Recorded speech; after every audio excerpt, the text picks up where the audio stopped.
today, Ms. Lea Gracilla. She is a principal of a private special education school in the Philippines. She has more than 12 years of experience teaching special needs children in both public and private schools. She has conducted various training sessions and seminars on teaching strategies for children with autism, ADHD, learning disability, behavioral problem, intellectual disability, and other related disabilities. She provides integrated guidance and counseling in the field of special education to parents of children with special needs.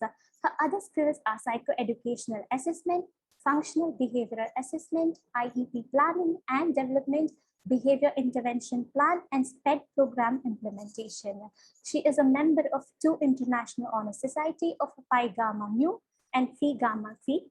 It's an honor and pleasure to have you here with us, ma'am. Who better than you to take our audience to the importance of early assessment in identifying academic challenges in children. But before I hand over the podium to you, I'd inform all the participants that the session would be for 2 hours.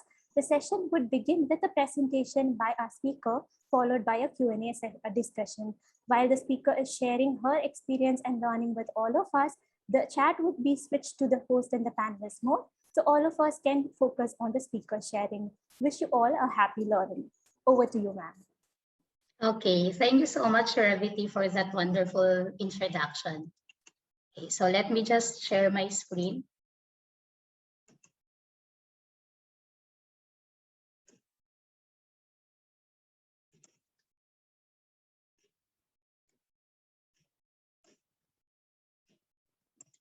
Okay, so thank you so much. I am grateful for this opportunity to again conduct this session with you.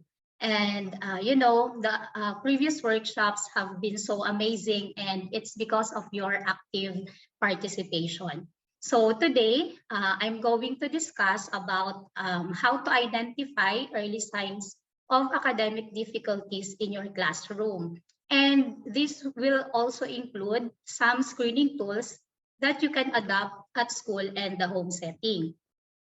Again, for this workshop, I hope you will energetically and participate, because there's a lot of activities to do and the session will be very engaging. Okay, so without much further ado, let me begin the discussion. Okay. So the previous workshop, which I was the speaker also, I talked about the different academic challenges encountered by learners at risk, those with intellectual disability, those with ADHD and autism. And some of the manifestations of these academic challenges are in the different learning areas or domains, such as reading, language, arithmetic, and as well as issues on gross motor or motor skills, and also with sensory processing. So there are a lot of strategies to be used in order to address these challenges that these children are having. And one of the strategies that I mentioned in the previous workshop was about learners accommodation and instructional modification. So these tools or strategies are very important for the parents as well for the teachers to use. And one of the roles of the parents is to advocate for their child. And then the teachers, they are responsible for the delivery of a quality education, as well as the consistent implementation of interventions.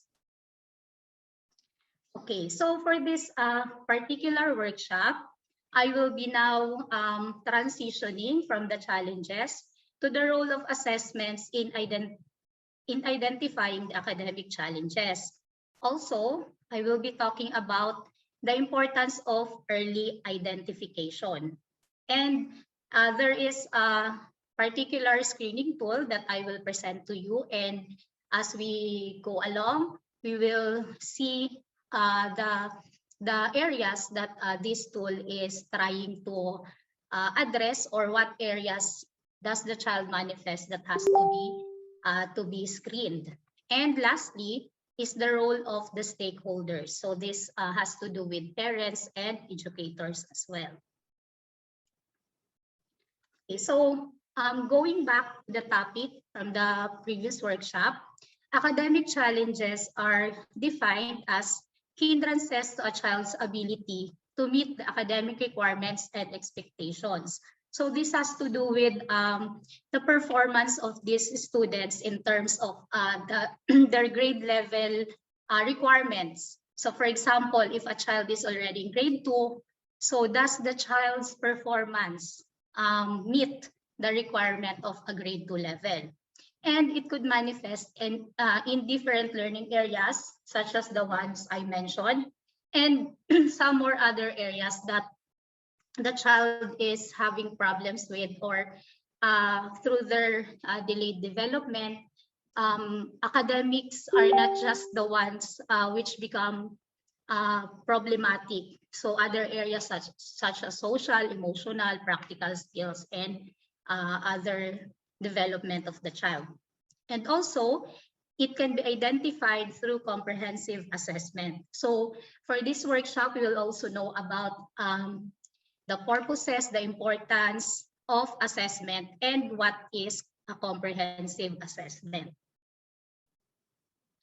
Okay, so because of these academic challenges, these learners are also at risk of academic delays, meaning these students fall behind the actual grade level achievement. So as an impact to education, we have to that's why we have to conduct assessments. For this area in particular, we have to do achievement tests so that we will be able to know if the child is really performing on the level of expectation. Okay, so now let's have an activity. We will have a poll activity. Revati, can you help me with the survey, please?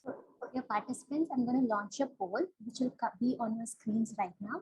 Just take a moment and answer the questions given in the poll.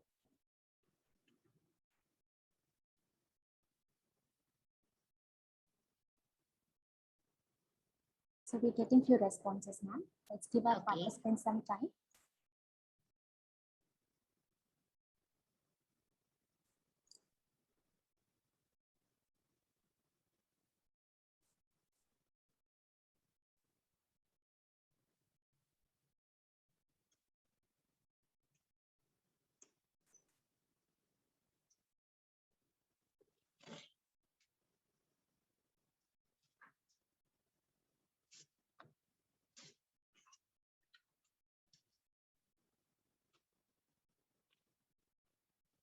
So the poll would be kept open for another 15 seconds. Just take a moment and respond to the questions in the poll.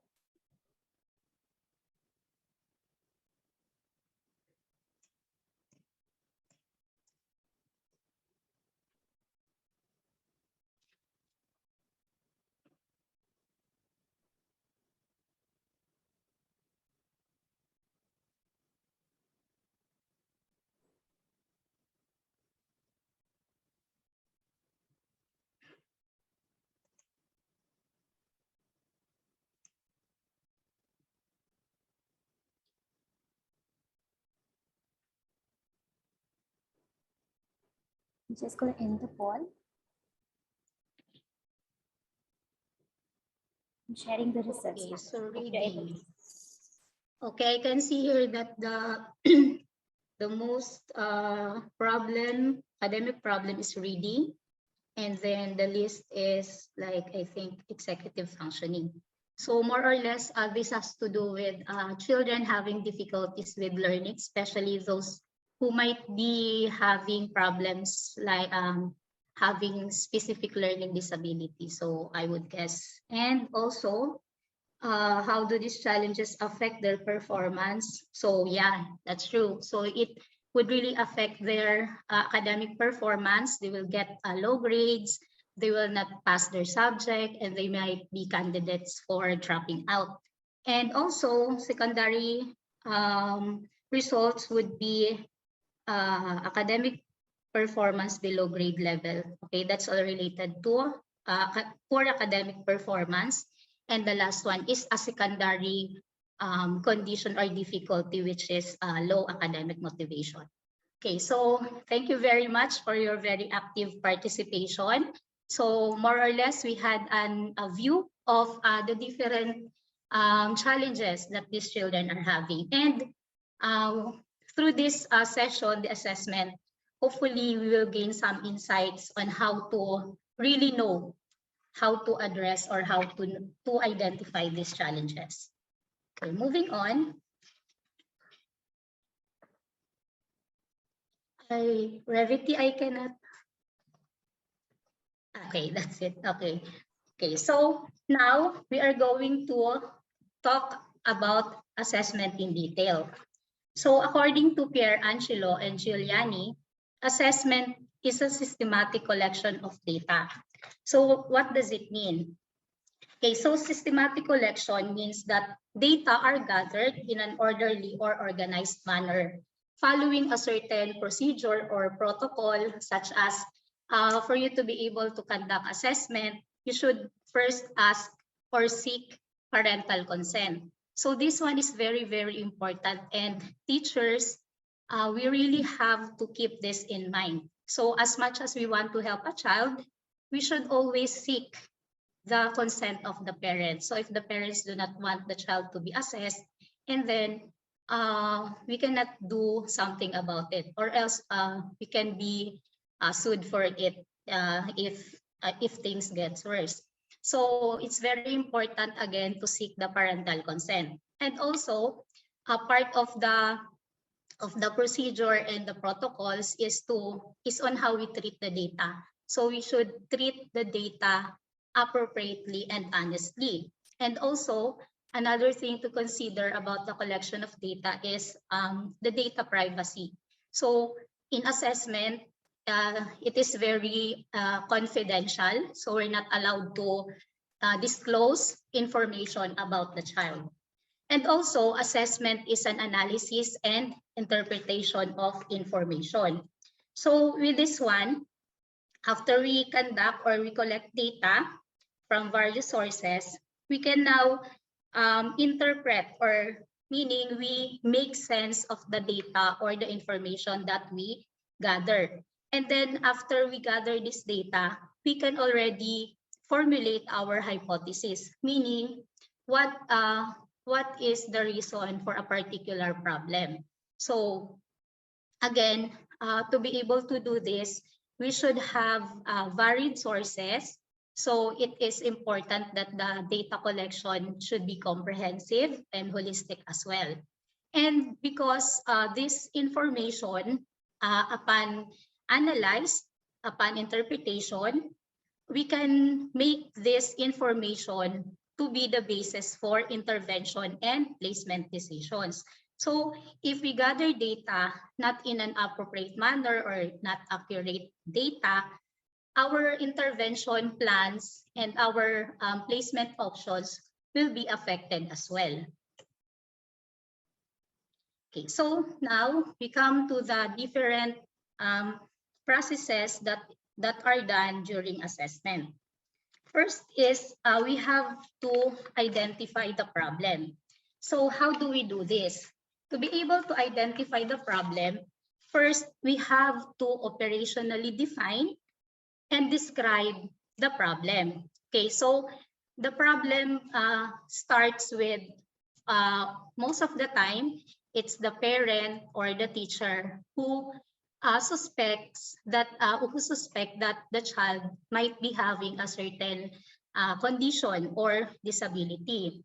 So with that, we will not just jump into conclusion. For example, we already know the red flags of a particular condition or disability, and then we check, and okay, in this one, he manifests, he's impulsive, he's hyperactive. So we're like diagnosing the child already. So in problem identification, it is really very important to operationally define, not to diagnose, but to really know what the problem is, to be able for us to identify also what are the necessary measures and procedures to be done. Okay, so after we identify the problem, we now go to data gathering. Okay, so data gathering can be done by different means. So we can have indirect observation. So indirect observation are data gathered through secondary information, meaning we use parent intake, we use interviews, we get the medical history of the child, the educational history, and all of those related things to be able to have a look or a grasp about the condition or the situation of the child and why are these behaviors or challenges are manifesting. And also, alongside the indirect observation, we can also use or implement direct observation. Okay, so direct observation is when you observe the child in a natural environment. So it is a first-hand information. So now we are gathering first-hand information. So it's us, you personally as a teacher, or as a parent, you observe the child in the natural setting. So what does it mean? For example, our focus is about the skills of the child, the academic skills. So we have to observe the child in the classroom. So that's what a natural setting means. Also, for example, if we want to observe the child's social interaction and social communication, so the setting would be the playground, okay, or when the child is playing or interacting with others. So it's very important that we do both type of data gathering to be able to really have a holistic picture or view of the child we are trying to help. Okay, after data gathering, we can now analyze the data. So in this process, we are looking at the strengths and weaknesses of the child.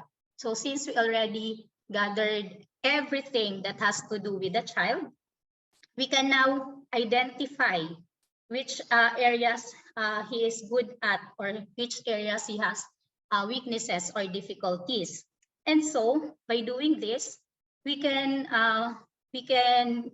like have a more concrete grasp of the situation or the problem. And then again, we can already make hypotheses that we can put to test.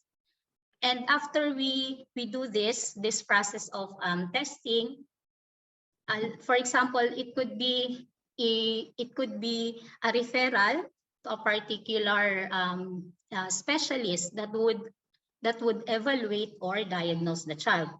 And then after we have this evaluation or diagnosis, this information will be used to recommend. Okay, it is important to gather accurate data to be able to decide on what placement program, what instructional plan, or if the child is capable of being placed in a regular setting or other settings where it would really address the need of the child. Next, we have the purposes of assessment. So first, we have screening and identification. Okay, so this has to do with identifying those students or learners who might be having some difficulties. And also, another purpose of assessment is for eligibility and diagnosis. Okay, so for this one, to determine whether a student or a child has a disability and is eligible for special education services. The next one is to develop IEP and placement. Okay, so this assessment would provide detailed information so that the individualized educational plan will be developed that would be appropriate for the need of the child. And also, it would help in instructional planning, meaning we can now develop a plan or a plan of instruction that is appropriate for the child. And lastly is for evaluation purposes, which means to evaluate the progress of the child through the course of our intervention. Now we come to the different importance of assessment. Okay, again, so parents and this importance of assessment could assist parents and teachers in the identification and decision making in terms of placement program.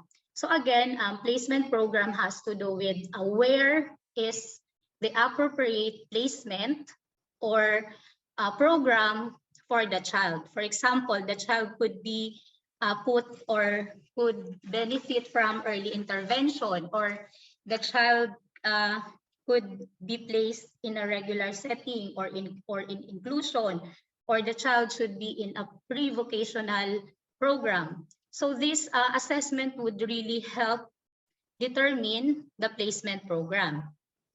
Also, another importance of assessment is in terms of strengthening referral services. This has to do with identifying if the child's condition demands more intensive support, such as rehabilitation, homeschool partnership, off-campus training, or apprenticeship. In terms of remediation program, so we can now identify if the child would be needing remedial classes to address the academic challenges, and so that the child can cope up with the academic demands, or we can identify if tutoring is needed. Okay, in terms of auxiliary services, so now we can already know if the child needs additional support, such as in medical supports or extracurricular services, aids, such as if the child needs a shadow teacher, if you're going to place the child in the mainstream classroom or in the regular classroom, but has to have a shadow teacher to assist him. And also, one of the importance of assessment is identifying what therapy program would be appropriate. So there are a lot of therapies that the child may need. So through assessment, it is identified. And lastly is educational programs, such as if the child needs an individualized intervention plan to be able to meet the requirements and do the specific skills that he has to do. So now let us define early identification. So Richau, I defined early identification as a timely, comprehensive, multidisciplinary evaluation of each child from birth through age 2, including assessment activities related to the child and the child's family. Okay, it is timely because early identification is done early. So before at age 2, the child should be already assessed. And it is comprehensive because there are a lot of sources that that information would be from. And also, aside from the sources of information, the team or the group of people that will be assessing the child would also be from a different groups, such as teachers, parents, specialists, and others. And also, this has to do with the multidisciplinary team. And for us to really identify accurately what problem is manifesting and what is the core problem of the child, we do not just look at the child, we also look at the whole family. So we can see the family dynamics and if it is affecting the child in general. Okay, so in early identification, it is always included the discussion on screening and diagnosis. So here is an illustration of the comparison of screening and diagnosis. So screening, in screening, it evaluates a large group of children, while a diagnosis evaluates individual children. And also, screening identifies children at risk of not meeting grade level learning goals, while diagnosis confirms or negates the presence of a disability. And lastly, screening is usually done by special educators or regular classroom teachers. And diagnosis can only be done by a licensed specialist, for example, a developmental pediatrician. And both of these are methods of assessment with the goal of knowing if the child is eligible for a particular program. In this case, for early intervention, and if the child needs to be enrolled in a particular program.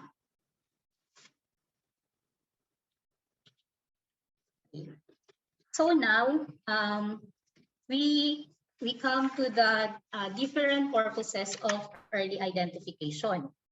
Okay, first, again, the purpose of doing assessment or identification early is for us to be able to address the problem early on. So how will we do this? So there is an early intervention program wherein the child would benefit from it, because before the child is placed in a regular setting, there has to be a level that would target the prerequisite skills. So prerequisite skills for academics are addressed during early intervention program. Also, one of the purpose is for program planning. So it is for us to be able to develop working individualized educational plan for the child that could be used to address the developmental needs of such children. Okay. And then lastly is program implementation. So it is also important to monitor the intervention efficacy and the progress of the child. Okay. So these are the importance of early identification. So one is early identification leads to early intervention for better developmental outcomes. So this one, according to research, one research says that the earlier the intervention begins, the better the outcomes. So this has to do with the brain, of course. So it was said there that the developmental plasticity of the brain is active in young children, and since when a child is still young, there are more connections that's happening in the brain, and so there is more learning. So it's easier to address some conditions early on. Also, by doing early identification and early intervention, the snowball effects of a certain condition would be addressed or minimized. Why? Because if we address the problem, say for example, the child doesn't have eye contact. So through early intervention, we can already address that. And then later on, when the child is growing up, and then has to enter school already, has to be placed in kindergarten, so the child would be able to perform such skills that are needed for the higher level academics. And also, it prevents secondary difficulties brought about by the condition. Okay, so now we come to the different types of assessment. Okay, so we always hear informal and formal assessments. So formal assessments refers to standardized assessment. So these are norm reference tests, meaning that the score of the child is compared with the score of a group of individuals who already took the exam, which we refer to as the norm. And it follows a detailed procedure that we have that needs to be observed precisely. So the specialists really go by the procedures and the protocol of a particular test. And then this is to obtain valid and reliable results. So for a result to be valid, it has to measure what it is really supposed to measure, and then the result should be consistent. Okay, so the goal of a standardized assessment is to make an official diagnosis, and only the licensed specialists are allowed to conduct it. Okay, so these are some of the examples. So we have intelligence tests to measure cognitive abilities and intellectual functioning. We also have standardized tests on learning disability, such as learning disabilities test, which I will give an example later on. And also, we have achievement tests to measure the achievement level or proficiency of a particular student in the different areas or domains in academics.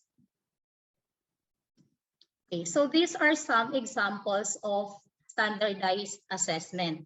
So this part of the presentation is just in passing, just for the parents to know that this might be the tests that your developmental pediatrician or the teachers would suggest that your child take. Okay, so first is Vascular Intelligence Scale. So this one measures a child's intellectual ability and 5 cognitive domains that impact performance. So some of the areas that are measured in Vascular Intelligence Scale is verbal comprehension, perceptual reasoning skills, working memory, and processing speed, among others. Next, we have Stanford Binet Intelligence Scale. So this test measures intelligence and cognitive abilities in children and adults from age 2 through adulthood. And it can help determine the level of intellectual and cognitive functioning in preschoolers, children, adolescents, and adults, and assist in the diagnosis of learning disability, developmental delay, intellectual disability, or giftedness. Okay, another example of a standardized test would be the behavior rating inventory for executive functioning. Okay, this one assesses the executive function behaviors in the school and home settings. So again, executive function skills are the brain's cognitive ability to plan, to organize, and to execute complex tasks. So this has to do with the problems and difficulties of children who have ADHD, because it's hard for them to regulate their behaviors. Okay, so this one is what am I talking a while ago, the Nimhans Battery. So it's the National Institute of Mental Health and Neurosciences battery to test the areas of difficulty in language, such as reading, writing, comprehension skills, attention, spelling, perceptual motor abilities, memory, arithmetic abilities. And this is used in conjunction with intelligence tests. Okay, so now we move on to another type of assessment, which is the non-standardized. So these are criterion reference tests meaning that there's a predetermined set of criteria that the student should meet, and are scored according to a set of standards. Again, this has standard procedures which the school or the teacher develops to be able to identify or to set a particular level of mastery. And then the results are representative of the student's level of performance on a particular skill or a particular subject area. Okay. So now we come to the goal of non-standardized assessment. So the goal of non-standardized assessment is to identify the strengths and weaknesses of a student in various learning areas or domains. So it is a type of assessment that would help us also very much in the instructional planning. So what areas the child is having difficulties with. So we will have more like accommodation or modifications on those particular areas.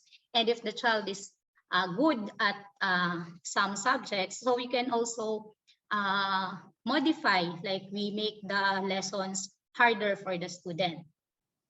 Okay, some of the examples are teacher-made tests such as quizzes, quarterly exams, and written exams. Okay, so we also have performance-based assessments such as projects, or when we require the students to perform a dance or to make a poem or to write an essay or to paint. So those are all types of performance-based assessments. And also the regular classroom assessment tools such as checklists, rating scales, rubrics, portfolio, and others. Okay, now we come to the different types of classroom assessment tools. Okay, so first we have anecdotal records.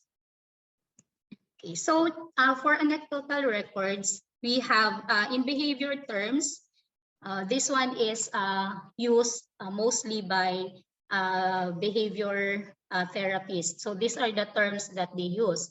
So ABC recording, we also hear this as, or the other name is ABC narrative recording. So the teacher or the therapist observe and record target behaviors or performance in the natural environment in a given time. Okay, so this is open-ended in nature, and meaning an observer records the antecedent, or what happens immediately before the behavior, and then what happens immediately after the behavior. So in ABA, we have this model, the ABC. A means antecedent, B means behavior, and C means consequence. So A means the behavior that happens exactly or immediately before the behavior, or the things that happen. And then C is consequence. What did we do, or what did the child do after he performed such behaviors? So these are being observed, and only when the target behavior is manifesting. When we say target behavior, this is the problem behavior. So in doing anecdotal records, we first define what behavior we are going to observe. For example, whining. So the behavior is whining. We will observe and record what happens before the child whines, and then what happens after the child whines in a particular time or given time. Next is the ABC continuous recording. So this is a predetermined checklist of behaviors, antecedents, and consequence. Again, so going back to the model, the antecedent, behavior, and consequence, in ABC continuous recording, there is already a checklist or a template or a form that antecedents are listed, and then the behaviors, and then the consequence. And the observer or the teacher or the therapist will just check.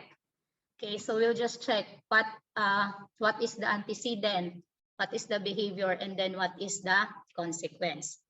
So by doing these things, we are able to really know the problem. Okay, so it's very important to be very specific in our observations. We do not just write everything and then, okay, this is the problem. So we do not do that.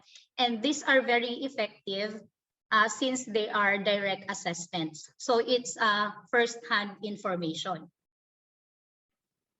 Okay, next we have checklists or screeners. So checklists usually offer a yes or no format in relation to student demonstration of a specific criteria. So these are the ones you use. For example, you want to know if the child is performing a particular skill. You just put the skills and then check if he did, no if he didn't. Okay, and it also identifies areas that the student is having difficulties with. Okay, next we have interviews. So these are tools used in getting information about the child's behavior, learning, family history, among others. So the common respondents are parents, could be caregivers, other family members, teachers, peers, therapists, and whoever is involved with the child. So we will ask, why is there so many people involved? It is because assessment should be holistic, should be comprehensive. We do not just ask the parent, okay, what is the problem of your child? And then the parent will tell us, and then that's okay, that's the main problem. No, we also consult others who are involved with the child so that all the information should be gathered and considered for the solution or for the intervention to be given would also be addressing all the issues that the child is having. Next, we have outcome observation checklist. So these allow teachers to record information quickly about how students perform in relation to specific outcomes. So by doing outcome observation checklist, the teacher would know what conditions success is most likely for the student, or what the students do when encountering a difficulty, or how the student interaction affects their learning and concentration. Also, what students should learn next. And it can be informal or highly structured, and it could be done on a daily basis or in scheduled time and over different periods of time and in different learning contexts. Okay, now we come to portfolios. So these are a purposeful collection of student works that exhibits the students' efforts, progress, and achievement in one or more areas. So portfolios contain work samples, permanent products, and test results from a variety of instruments and measures. And there are three general types of portfolio. So these are first, working portfolio. So this one has or contains the works in progress and the permanent product. When we say permanent product, it's the final output of the child. And then the students, and the child himself can contribute to that working portfolio. Another type is the showcase portfolio. So this one is or houses that only the best works of the child. Okay, so the student decides on what to put on this portfolio.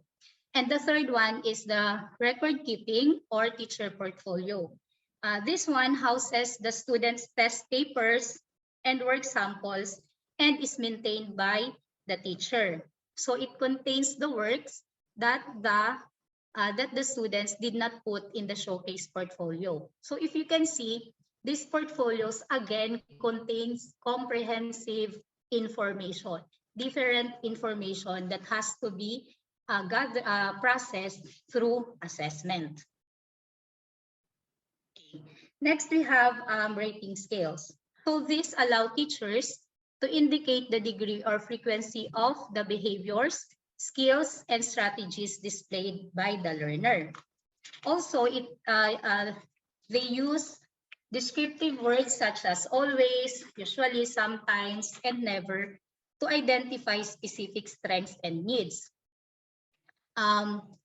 It is encouraged to use scales that have frequency words, so such as always, usually, sometimes, and never, rather than use subjective quality descriptors such as excellent or good or fair, because since they are subjective, they will be less effective. So we don't know if the child really performs a particular skill by just putting good, excellent, or poor.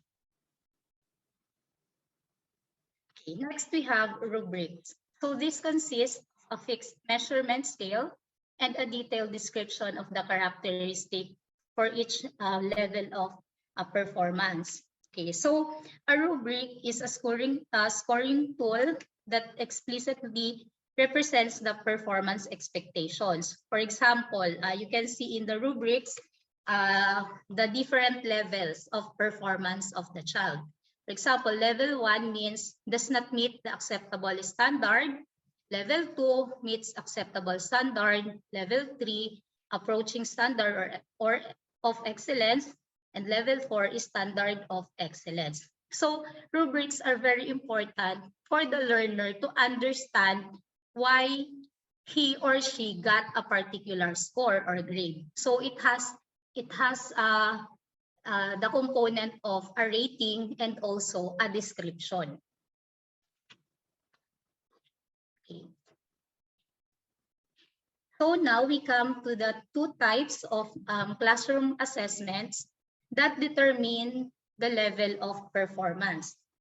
So first, we have formative assessment. So this helps students to learn and practice. That's why it's an assessment for learning.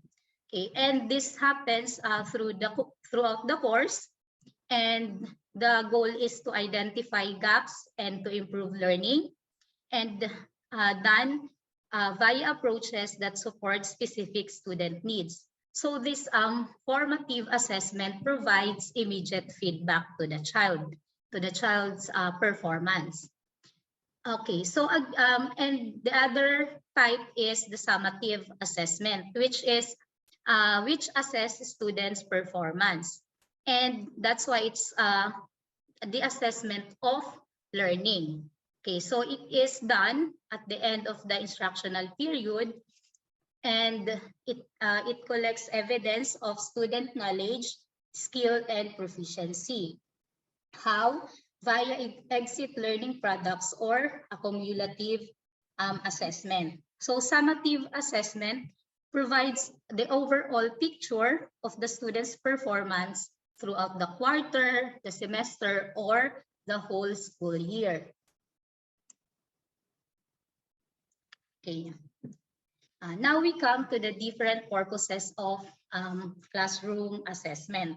Okay, so classroom assessment inform and guide teaching and learning. So by doing assessment, we are able to gather different data, like how the students learn, in what condition the child or the children learn best, okay, what are their learning styles. So if we have those kind of data, we will be able to improve our teaching technique, and also we can make the instructions more appropriate for these children.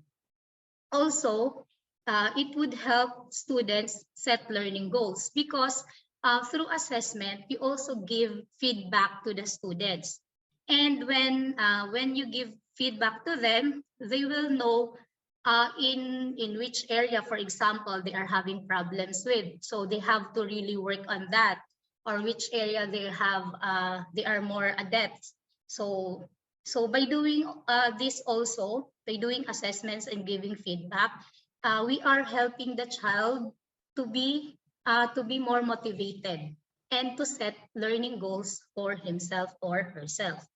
Also, classroom assessment is important in assigning report card grades. Okay, so because assessment is composed of the different tests that we give the students, where we base our grading, our grades that we give to the students. And again, this assessment, especially if the child is performing well, so it would help in their motivation. It would inspire them to do better. Okay, so now, again, most of the difficulties that we see in the classroom has to do with learning disabilities, and it is also consistent with the poll that we did a while ago. So most of the problems is in reading. Okay, so learning disability is the major cause of academic challenges in children. A learning disability is, again, a neurological condition that affects the brain's ability to send, receive, and process information.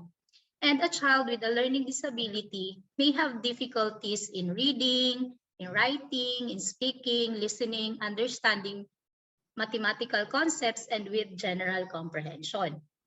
And a screening does not provide a diagnosis.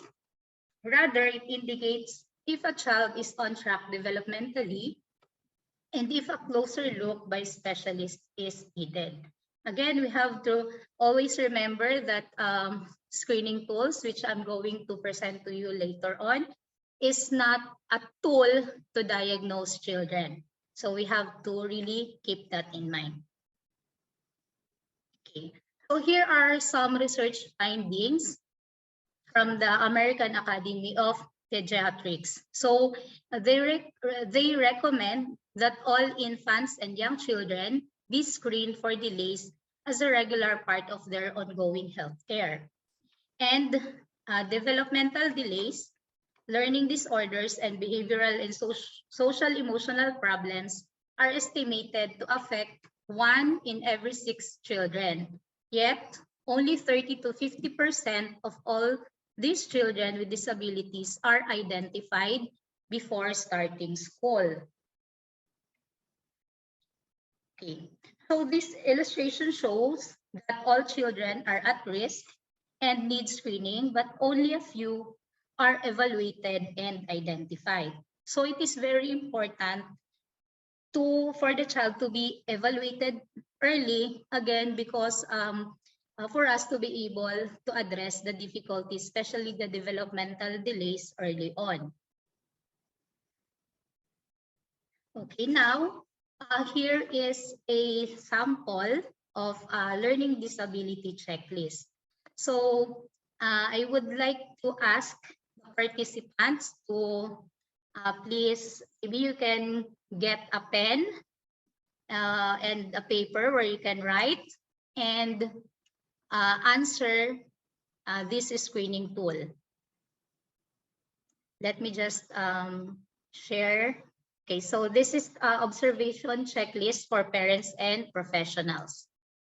Let me just go to the checklist.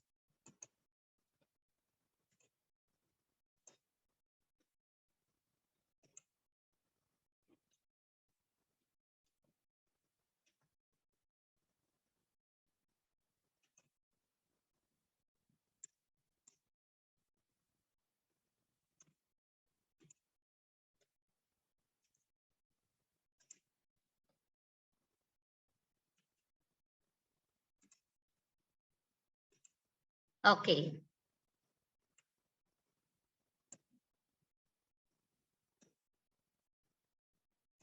So are the participants ready? Can you type in the chat box if you're all ready?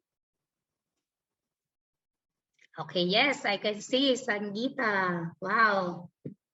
Princess, Gabriel. Okay, I hope I'm reading your names properly. Rowena, Claire. Okay, so maybe I can begin with the tool. Sorry for that.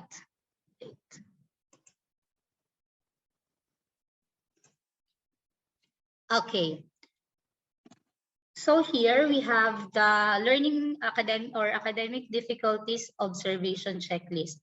So, okay, so this one is adapted from the specific learning disabilities screening questionnaire and student aid BC policy manual.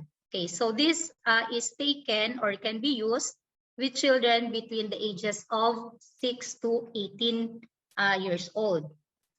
And the instruction is answer the following questions to determine if your child or student is at risk for developing learning difficulties based on his or her academic performance. So you just have to answer the questions by checking yes or no, or you just note cell number 1 and then you just check or X. Okay, so these are the questions. Okay, so does your child or student always, number 1, mispronounce words while speaking? Okay, kindly check. Find it difficult to remain or stay focused? Number 3, find it hard to focus and follow verbal instructions? 4 is have difficulties doing things in sequential order. Okay, so is everyone done? Yes, ma'am. We're getting a lot of questions. Okay, thanks, Revati. Okay, and then you can just add, I later will do this, the scoring later. Okay, and then number 5, have difficulties differentiating the sounds of similar or rhyming words. Read very slowly, number 6. Number 7, make frequent spelling errors while writing. Number 8, miss out on words or sentences while reading. Number 9, have difficulties understanding what has been taught. Number 10, skip or omit words while writing. Number 11, write very slowly. Number 12, have difficulties taking notes during classes. Number 13, have illegible handwriting. Number 14, have difficulty copying what is written on the board. 15, ignore capitals or pronunciation while writing. 16, have difficulties expressing his or her thoughts or ideas while writing. Okay, 17, forget concepts or lessons taught. 18, have difficulties solving basic math problems. 19, get confused while using mathematical symbols or operations. 20, find it difficult to plan ahead of a task or event. 21, struggle to complete or finish work on time. And lastly, have difficulties meeting age, grade level academic demands. Okay, so were you able to answer all the questions? Okay, so 22 items done. 21, okay. So have a look at your scoring, at your the numbers that you have checked yes. And then this is the interpretation or scoring and interpretation. So for yes, you give 1 point. Each response of yes would get a score of 1. And for no, each response of no would get a score of 0. And then add the number of yes and no to find the total score. So what did you get? 14. Just no for number 14. So 14, I can see here 19, 16, okay, 21, 3, 17, all yes, 22, 10, 21, okay. 21, okay. So if your child or student's total score is 11 or above, it is an indication that your child or student may be at risk of developing learning or academic challenges. And you may want to consider sending your child or student for a formal assessment. Again, my dear parents and teachers, this screening tool is not for diagnostic purposes. Okay, so we have to keep that in mind. It's just for us to know if some warning signs or some red flags are present in our child or student. Okay, let me go back to the presentation.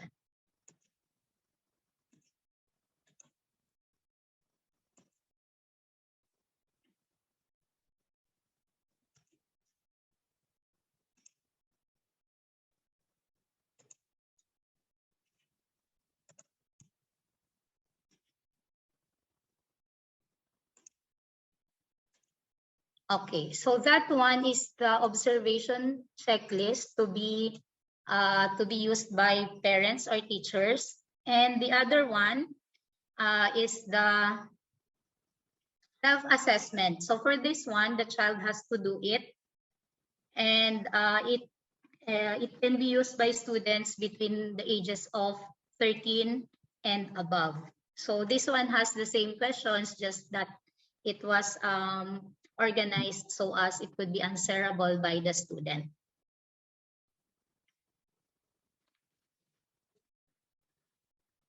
Okay, so moving on, we will now talk about the different roles of parents to support children with academic difficulties and in the assessment process.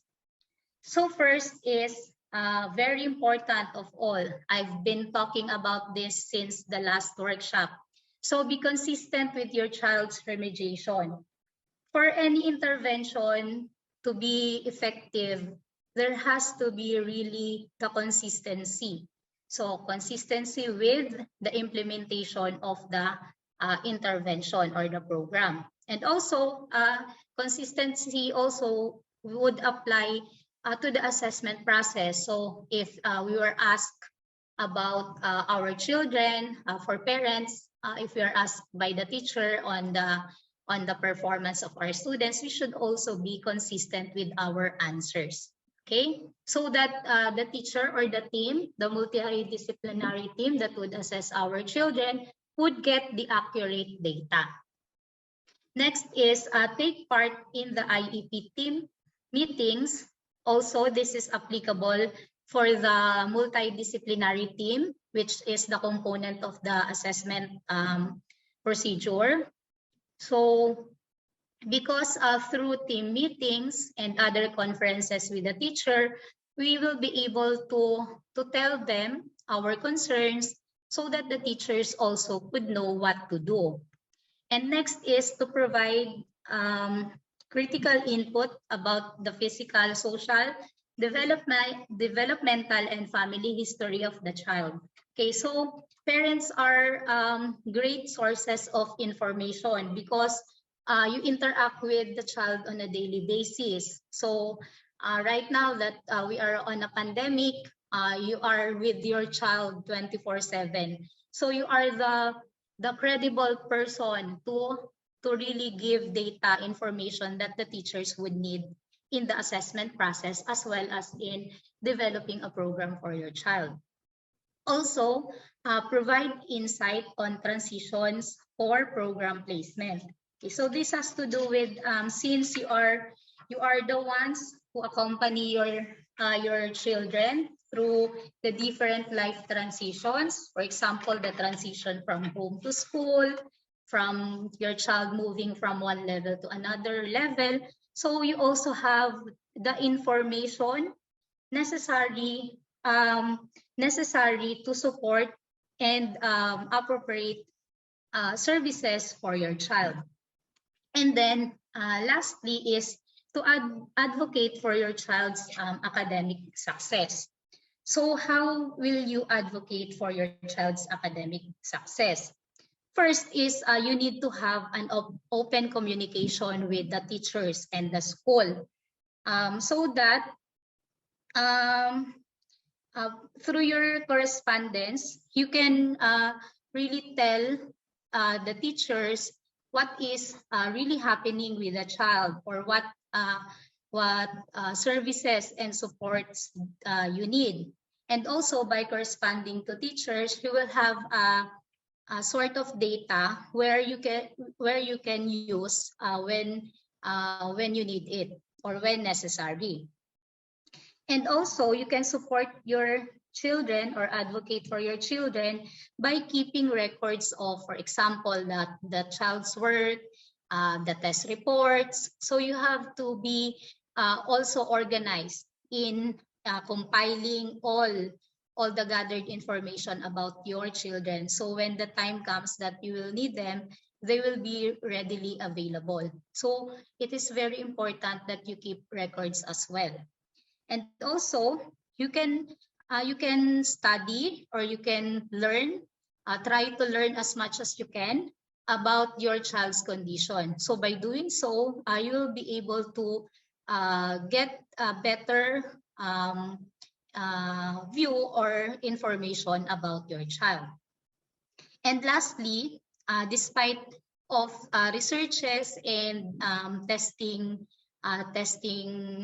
materials that says that a certain learning style or teaching style is effective, you as parents could also observe what really is the learning style of your child, so that we will have an idea on how to really address the difficulties that the child is having. Okay. And for the teachers, okay, so these are the roles that teachers play in the assessment process, and also with trying to address the different academic difficulties. First is to observe and document early red flags. So among the primary persons who might detect or suspect that a child is having a certain condition is the teacher. So it's very much important to really observe and document. So how? I've already discussed how, through the different tools, through ABC recording, ABC continuous recording, and other assessment tools. And then make appropriate referral. So when we notice these challenges, it is best to make necessary referral to various professionals or other professionals that could really help with the process of identifying and assessing the child. Also, we have to take an active role in the IEP team meetings. Okay, so not just in the IEP team meetings, as well as in the multidisciplinary team. So our goal as teachers is to collaborate. So collaborate with everyone, make sure that we are getting the proper data, make sure that everyone is really actively participating and doing the role in the assessment process, and also in the development of the IEP. And also, another role is to conduct informal assessments. So teachers are allowed to do this. And to collaborate with assessment specialists. Again, this has to do with collaborating with other professionals. And provide feedback to parents about the child's strengths and needs. Okay, so most of the issues that teachers encounter during this process is that we sometimes sugarcoat our observations, because we do not want parents to be disappointed with the child or with us. And we do not want them blaming us, say, for example, that the child doesn't show much progress. So by doing that, we are committing this service not just to the student, but the parents as well. So in order to address this, we really have to tell honestly, provide constructive feedback, tell the situation for what really happened or what is the real situation in such a way that is not offending to the parents. And also, to back up our claims or our observations, we really have to be organized. So we have to keep and document our the different tools that we use in order to have that particular feedback. Okay. So now we are on the last part. Okay, so the takeaways for this workshop is first, early identification and intervention lead to improved academic outcomes. Again, when the child's condition is detected early and an appropriate assessment and evaluation is done, early intervention would help the child acquire the necessary prerequisite skills needed to move to a higher level of academic demands and would minimize the secondary effect of a particular condition or disability. Also, the role of diagnosing a child relies on the authorized professionals. Okay, so each member of the multidisciplinary team has his or her own important role to play in the assessment process. And only the licensed professionals are allowed to diagnose. And lastly, we have to refrain from self-diagnosing or pathologizing a child's condition as it harms the child. Okay, as teachers and parents, we are again not allowed to do standardized assessment, which include diagnostic assessment using the different standardized tools. So, and also with this, instead of always looking at the child's disability or difficulties and challenges, we should also look at the strengths of each child for teachers, each child that we cater to, and so that we can address them properly, appropriately, and with the goal of helping the child really progress and be independent in the future. So again, assessment is very important, and we can practice this using the different screening tools, informal screening tools, and everything should be in place. So each and every one of us has our roles that we really have to play better. Also to help the students become or achieve their fullest potential. Okay, so with that, thank you everyone for listening. I hope you get something of value to you today. Thank you so much, ma'am, for a highly informative and structured session. Thank you for taking us through the assessment per se, the screening tool. Before we begin with the Q&A session for today, I would like to take the participants through a few things. If you could stop share, ma'am. Okay.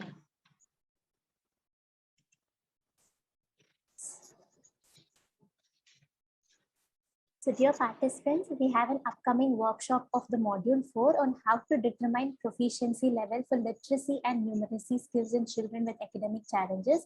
So here in detail, we'll be talking about the literacy and the numeracy checklist that you can use to identify literacy and numeracy challenges in children, which would be happening on the 25th of November and would be conducted by Ms. Lea Gracilla.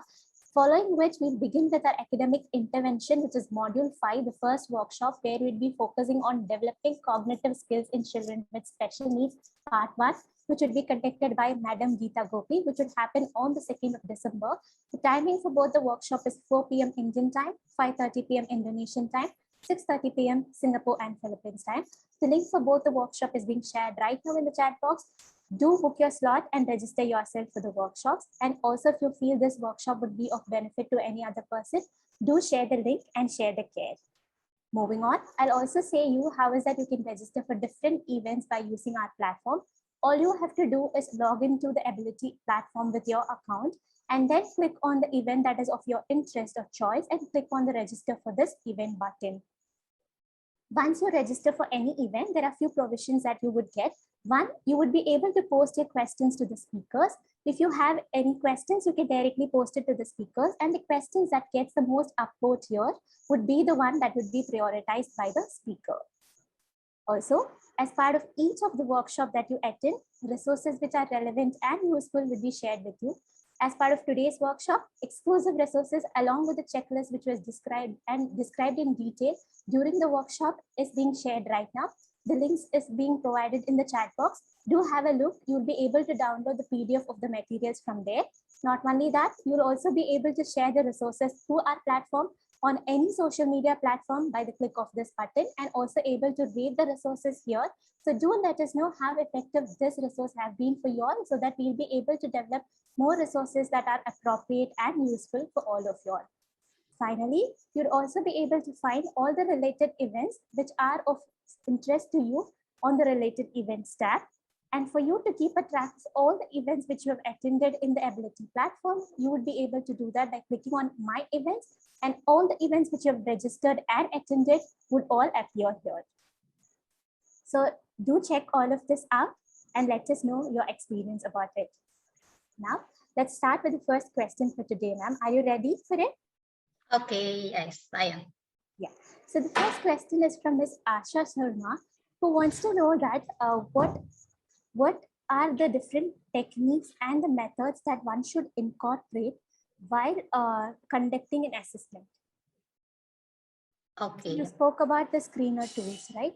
So is there a necessity that there are different processes that one has to go through, or directly they can go in for the screeners and assessment? Okay, so as mentioned in the discussion, the process is most of the process is generalized. So by using the screening tools, the one I showed you, teachers could use it. So by doing so, we can identify the strengths or a particular condition of the child. And also, after doing this screening tool, we still have to gather some more data. Okay, so we have different sources of information, such as the checklist, all the classroom assessment tools. We can do that in order to gather important information. And also, we do the process of assessment. Okay, actually, teachers could do psychoeducational evaluation, where you collect all the data, you gather data, and then you meet with the team, including the different professionals, to be able to roughly or approximately estimate what conditions needs to be addressed. So we follow the basic procedure for the assessment as well, including the identification of the problem, the data gathering, analysis of data, and then later on the evaluation and recommendation. So that would be it. Thank you for reiterating on the key points, ma'am. So observation, then data collection, analysis, and then going for the screeners or diagnostics tool is the key way to approach it. Next, we have a question from one of our participants who wants to know how is that we can adapt or modify these assessment tools for virtual sessions, and what are some of the key points that the assessor or the teacher should keep in mind while adapting these tools in a virtual session. Okay, so right now, since it's a pandemic, we do virtual sessions, we do virtual classes, and in our experience, we also do virtual assessment. But I have to let all the participants know that it is really our limitation right now, because we cannot observe the child directly. So And I have mentioned in the discussion that direct observation is very reliable because it's us observing the child in the natural setting. But since it's pandemic, and what we can do is to gather data indirectly. So we have to ask for the help of the parents for us to get the information that we need. Okay, so by doing so, we can also see the accuracy of the data by checking on it. Or for example, we ask the parents to, for example, this is the problems most of the time that our observation sometimes do not match with the parents' observation. So what we can do is, for example, ask the parent to video a particular behavior of the child, and then give it to the teacher. And also we can have our own observation if the information that we gather is really accurate. So there. Thank you so much, ma'am, for your insight. Next, we have a question from Miss Michelle, who wants to know, if parents cannot afford to go in for formal or diagnostic assessment, what can teachers do to support in such cases? Okay, so again, diagnosis would serve as a requirement for the child to be enrolled in a particular program. But we can, as teachers, we can also do again psychoeducational evaluation, wherein we gather data so that we can know the strengths and the weaknesses of the child, and we can give interventions right away without the child being diagnosed at first. But later on, if there are resources already, we can still go for formal diagnosis. And this is also the case.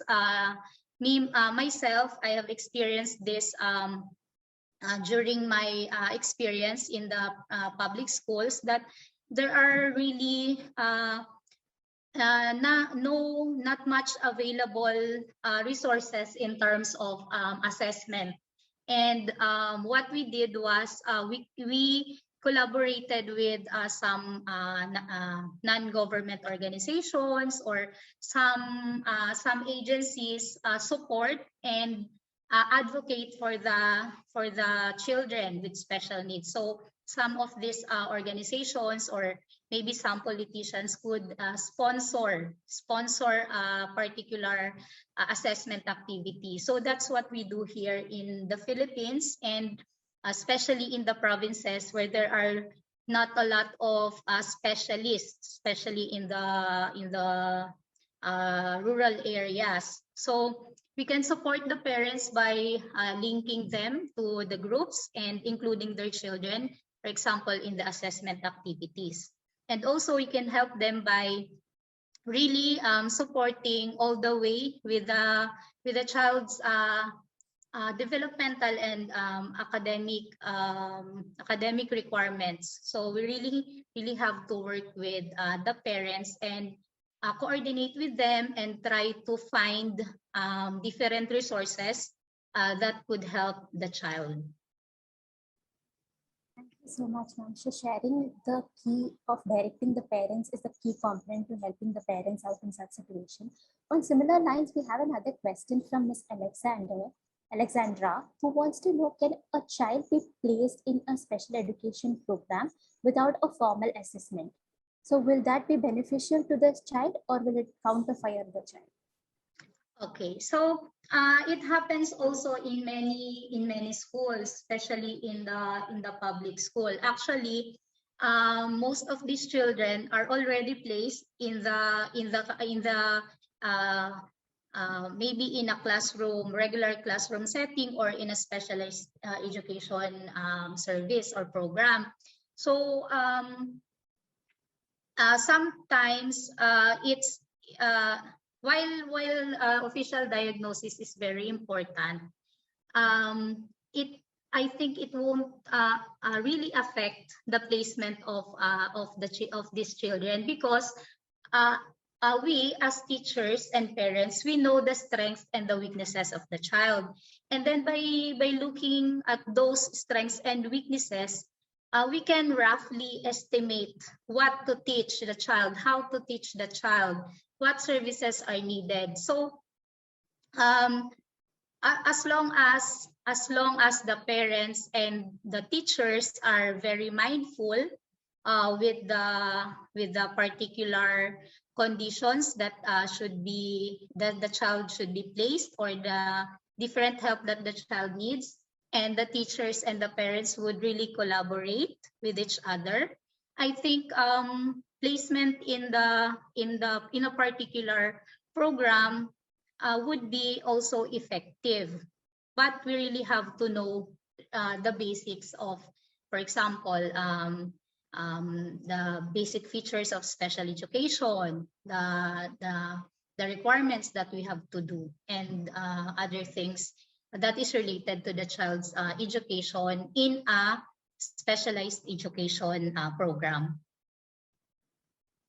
Thank you so much, ma'am. So understanding the child's needs and requirement is a key aspect to deciding on these lines. So next we have a question on the assessment tool that we shared today, a line of questions from our participants. One of the questions is from Maritus Lazy, who wants to know, can this assessment tool be used in a school setting to understand if our children have some learning or academic challenges? And what is the age range in which the scale can be used? The scale that we shared today. Okay, so the one in the learning disabilities screening tool can be used for children 6 to 18 years old, but the parent has to answer it. So this screening tool is used to identify if the child is at risk of having learning difficulties, but we still have to have it confirmed by the specialist to be able for the diagnosis to be official. So these tools would help us in trying to understand really what the child is going through, and for us also to do necessary things. For example, the child is having difficulties with attention, or the child is having difficulties with writing. We as teachers, we can already help the child learn skills that he would be capable of. So I just want to really emphasize that we really are not allowed to diagnose or to say that this particular student has this condition, the different conditions or disabilities or the classifications. But these tools are there to help us really have a grasp or an idea of what problems really the child is encountering. So that's the function of these screening tools. And for the children to take that screening tool, the child should be 13 years old or above, because he has the capability to answer the questions by himself. So this is not done by younger children. Thank you for reiterating the major points and also clarifying the doubts. Next, we have a question from Ms. Alexander Raffer, who wants to know if it is okay, like what are the team members who are supposed to be present during an IEP meeting? Is it okay if an occupational or a speech therapist that the child is attending to is not able to be part of this meeting? Okay, so the multidisciplinary team, also the IEP team, is composed of the school psychologist, the school nurse, the classroom teacher, the school social worker, if the school has these professionals in the school, and also the SPED teacher, and then the educational diagnostician, physical therapist. So all therapists can be part of the multidisciplinary team, because the different therapy also the different therapists would also give information about how the child would best learn, or how the child would be doing these certain tasks. For example, for fine motor skills and self-help and daily living skills, we need occupational therapists for that. Also, if the child is having difficulties with communication, so we need the inputs of the speech language pathologist or the therapist. And so these professionals can also be included in the multidisciplinary team as well as the IEP team. So that is why it's a comprehensive assessment and it's a comprehensive intervention, because there are various professionals and persons involved in the IEP team. Thank you so much, ma'am. Next, we have a question from Ms. Aurora and multiple others who wants to know some parents are in denial or are not okay with conducting assessment or any checklist administered on their child because they fear that the child would get labeled with some condition or the other. So what can be done in such situations to orient the parents and get their consent to administer such assessments or checklists? Okay, again, this is a very delicate topic. It is always asked regarding the parents being in denial. So again, first is that I will say this again, that we should not invalidate the feelings of the parents. Okay, so it is really hard.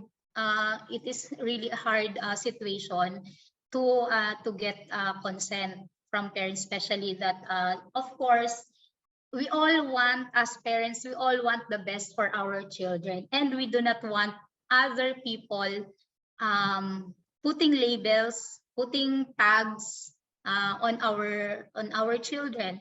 So as teachers, we should also understand the perspective or where the parent is coming from. But we can really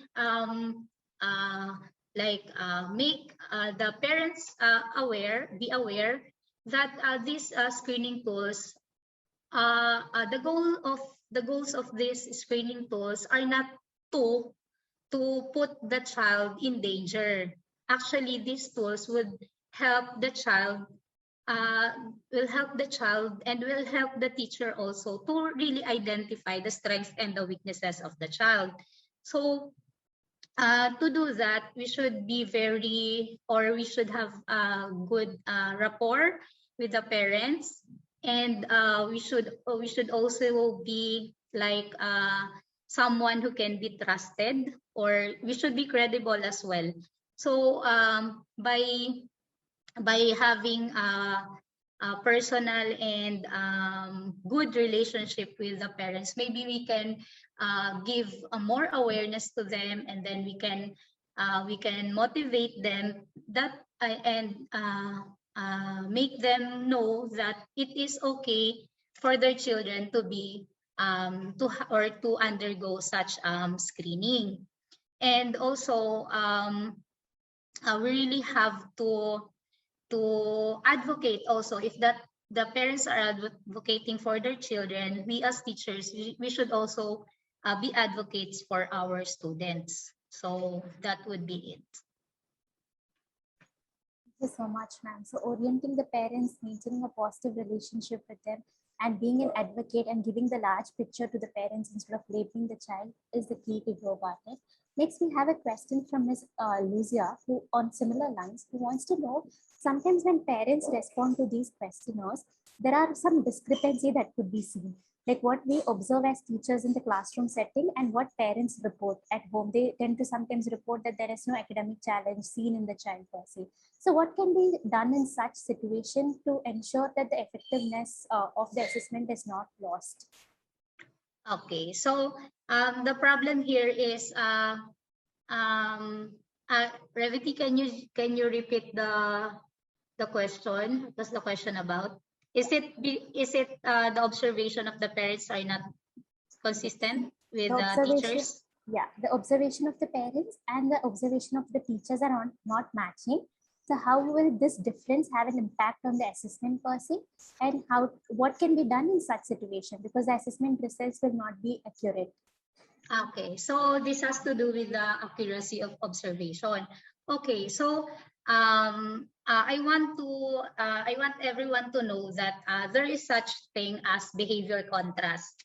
So what is this?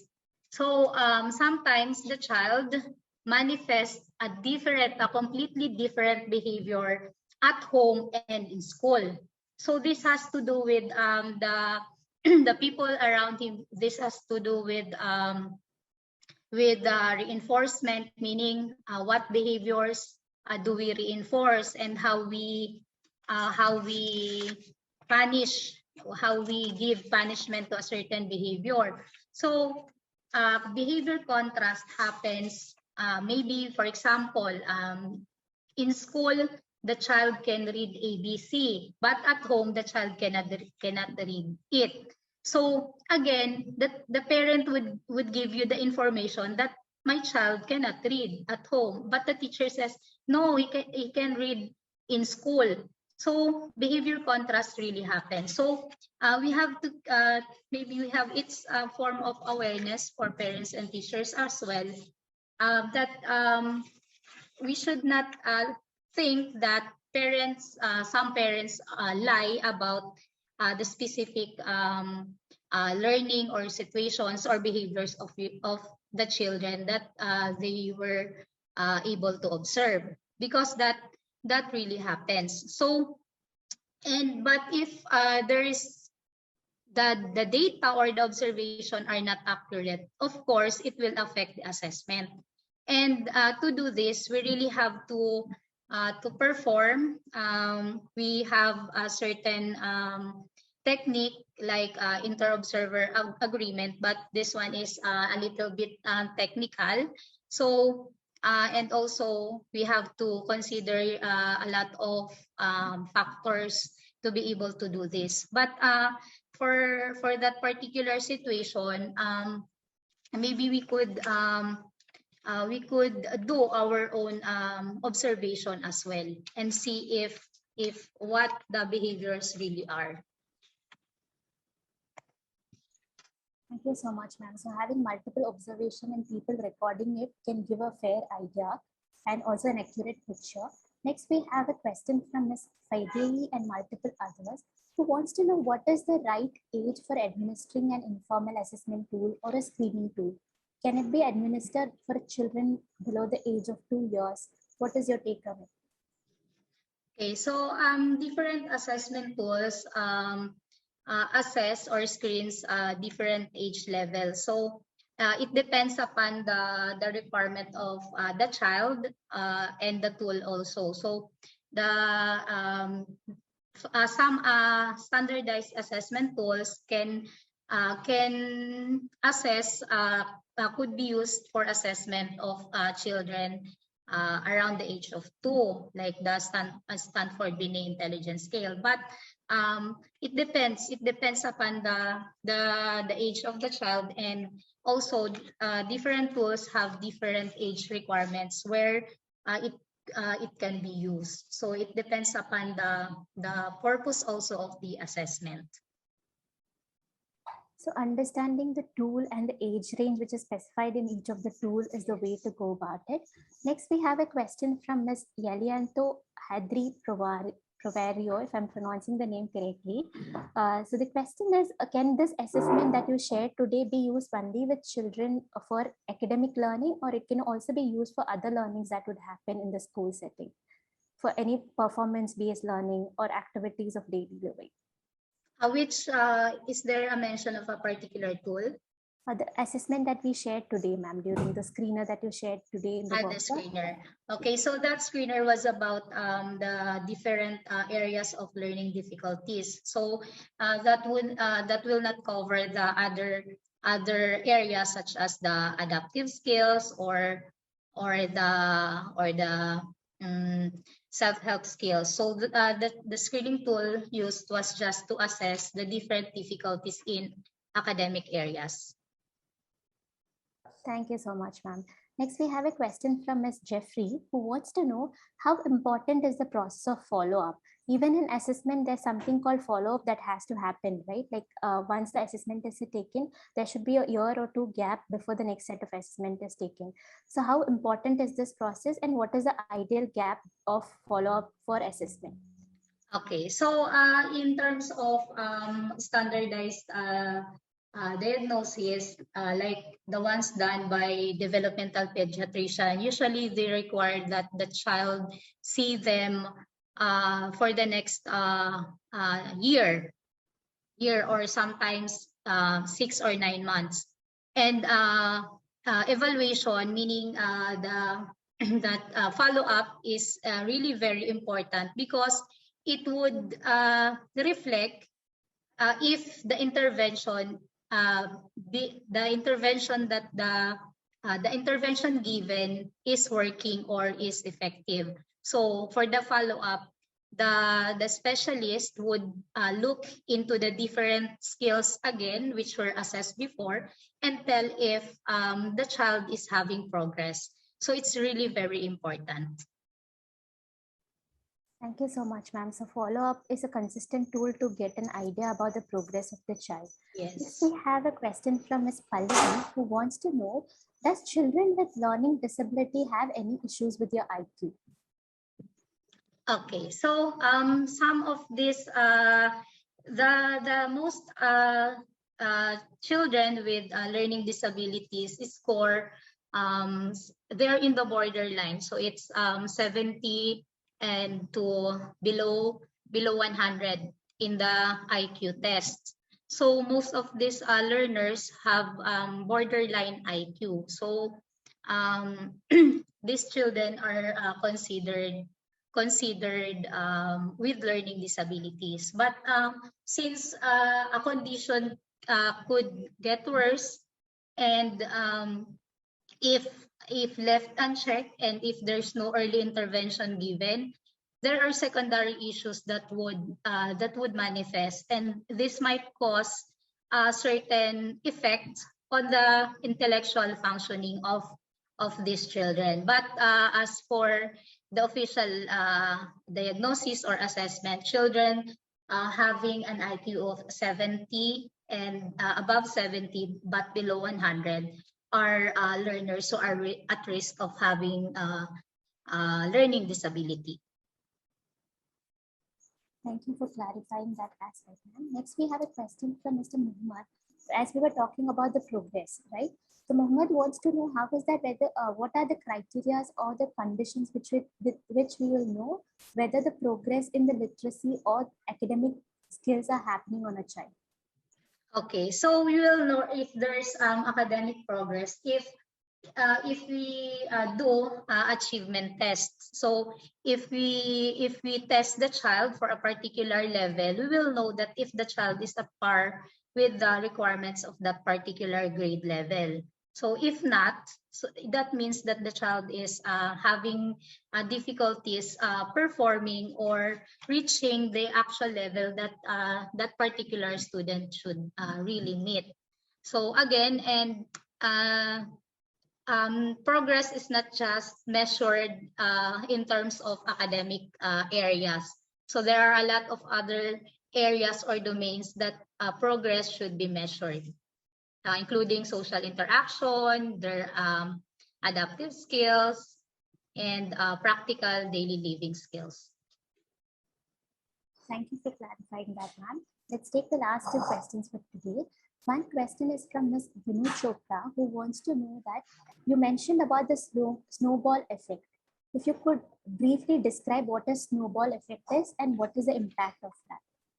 Okay, so snowball effects are secondary difficulties that these children will be having if the condition is not assessed early on and if intervention is not given.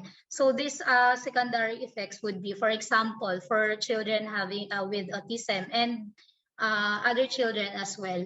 Since they have problems with academic difficulties, it would also affect them emotionally or socially. So, and also by this, parents would also get frustrated and because they have this particular expectation about their children to perform well in school. So secondary effects would be the other difficulties that these children would encounter. So according to studies, most of these children who have difficulties with academic performance would have social and behavioral problems as well, and we do not want that to happen. So this snowball effect could affect children in many different ways, including their academic performance and their overall functioning and development as well. The snowball effect is a secondary characteristic that develops because of another condition and which impacts the holistic development of the child. Thank you so much for that clarification, Anne. Let's take the last question for today from Ms. Alexandra, who wants to know, some parents, they agree for conducting assessments, informal assessment, but once the results are out, they get into the mode of denial. What can be done in such situations? Okay, again, going back to that issue on parents being in denial. So as teachers, we could really help with psychoeducation also. So we should make the parents be aware. We should invite the parents to talk to us, to tell us everything that is the parent is being anxious of in terms of the child being assessed, or the child being, for example, being labeled or some sort of that. And we have to clarify to the parents that assessment is not done to harm the child. Okay, so assessment is done to be able to help the child. So we have to convey it to the parents the way that is honest, in an honest manner, in a very diplomatic manner. So we really have to have some form of awareness. You can do that by training parents, or making or doing various parenting seminars. You can also address that through counseling and other services that we could offer to the parents. So again, parental orientation, supporting the parents and building the relationship and giving the large picture is the key to go about it. Thank you so much, ma'am. We had a lot of informative and insightful learning from your session today. I've seen that the feedback link for today's workshop is being shared in the chat box. I request my team member to again share the link. Do let us know how effective this session was for you, so that we will be able to improve the experience and services with all of you all. Now, Teacher Lea, I'd like to check with you to share your final words to all our participants today. Okay, so once again, thank you so much to all the participants who attended today. I'm very grateful for this opportunity to share with you. And also, Revity, can I still share my screen? Sure, yes, ma'am. Okay, I just want to leave this message to our dear participants. Wait for a while.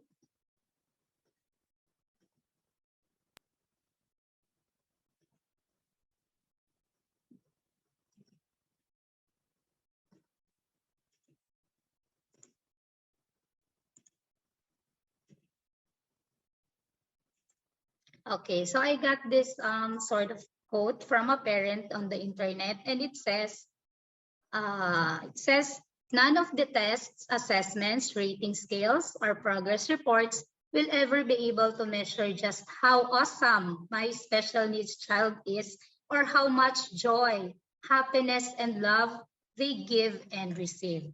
So may we not always focus on the challenges of the child under our care, or the challenges that our own children are having.